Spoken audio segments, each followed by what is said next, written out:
ကိုငယ်ငယ်တုန်းကအတန်တတန်ပဲထွက်တာဘယ်လိုလဲအောင်မလေးထွက်ပြန်ဥဝဲလေဟုတ်တယ်မလားအဲ့ဥဝဲကိုအတိတ်ပဲမျိုးစုံခေါ်တာမိဘနော်နှုတ်စာလဲဥဝဲအဲ့ရနှိုးလို့မှအပေါ့တွေအလေးတွေနဲ့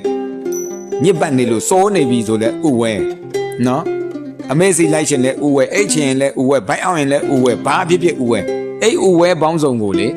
ဘာဆိုးလို့တာလို့နားလဲအောင်စဉ်းစားပြီးတော့ခလေးမျက်နှာအကဲခတ်ပြီးလုပ်ပေးတာဘယ်လိုလဲမိဘကဲမိဘအသက်ကြီးတဲ့ချိန်မှာပြောနိုင်တယ်ပြောတတ်တယ်မပြောတော့ကိုသားသမီးစိတ်ညစ်မှာဆိုလို့အဲ့ဒီမိဘမျက်နှာကိုအကဲခတ်ပြီးပြန်ပြုစုရမှာဘာလို့လဲသားသမီးတွေနော်ဟိုတော့ကမပြောတတ်တဲ့မျက်နှာကိုအကဲခတ်တာဒီမှာပြောတတ်ရက်နဲ့ရင်ကုန်နှုတ်ပိတ်နေတဲ့မိဘမျက်နှာငါအမေဘာဖြစ်လဲငါအဖေဘာဖြစ်လဲဘာလို့မကြဖြစ်လဲဘာခက်ခဲနေလဲငါဘာလုပ်ပေးရမလဲကရုဏာသမားဟာအဲ့လိုတွေးရ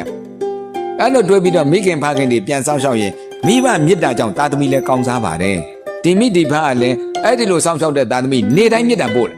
မပို့တဲ့နေရှိမလားဘယ်ရှိမှလဲငကိုတောင်ပို့နေရတဲ့ကြားထဲမှာအဲ့ဒီလိုသာတိတိုက်လို့ကတော့ပြောမနေနဲ့ဖူးဖူးမှုတ်ထားအဲ့တော့ကရုဏာပြန်မစို့ပွားရမယ်နော်